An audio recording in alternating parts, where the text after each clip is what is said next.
নমস্কার, আমি ডক্টর অনুকা ব্যানার্জি। আজ আমি আপনাদের সাথে একটা খুব সাধারণ শীতকালীন সমস্যা নিয়ে আলোচনা করতে এসেছি।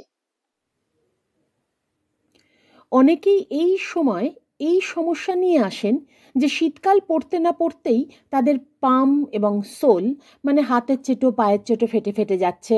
কারোর কারোর আবার টিপ অফ দ্য ফিঙ্গার মানে আঙুলের ডগাগুলো ফেটে যাচ্ছে এবং তার সাথে খুব ব্যথা থাকছে, ড্রাই হয়ে যাচ্ছে।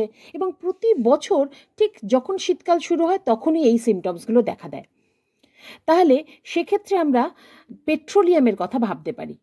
আবার এই পেট্রোলিয়াম মেডিসিনটা আরও বেশি ইন্ডিকেটেড হবে সেই সব পেশেন্টদের ক্ষেত্রে যাদের আবার মোশন সিকনেস বা কার সিকনেস আছে। মানে মনে করুন সে যদি কারে চাপে বা জাহাজে চাপলো বা নাগরদোল্লায় চাপলো, সঙ্গে সঙ্গে তার কিছুক্ষণ বাদেই তার বমি এবং মাথা ঘুরবে এবং তার শরীরটা অসুস্থ হয়ে যাবে।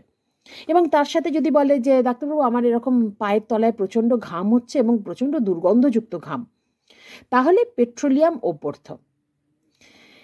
এছাড়াও আপনারা ময়েশ্চারাইজার অ্যাপ্লাই করুন সারা দিনে 2 বার, স্পেশালি অ্যাট বেড টাইম।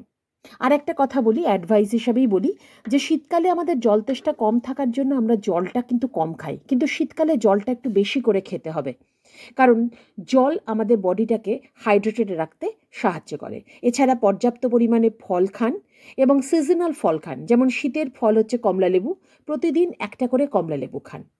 আর হোমিওপ্যাথিতে এই পেট্রোলিয়াম ছাড়াও আমাদের আরও অনেক মেডিসিন আছে, যেটা আমরা সিমটম দেখে আমরা সেই মেডিসিন প্রেসক্রাইব করে থাকি।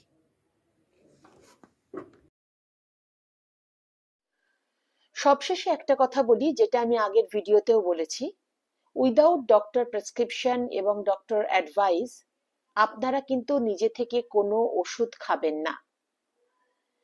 এই জাতীয় কোনো সমস্যা হলে আপনারা নিকটবর্তী হোমিওপ্যাথিক ডক্টরের ক্লিনিকে যান, তার সাথে কনসাল্ট করুন এবং তার অ্যাডভাইস অনুযায়ী প্রপার মেডিসিন খান এবং সুস্থ হয়ে উঠুন ও সুস্থ থাকুন। ধন্যবাদ। সবাই সুস্থ থাকুন, ভালো থাকুন। আবার দেখা হবে আরেকটি গুরুত্বপূর্ণ ভিডিওকে সাথে নিয়ে।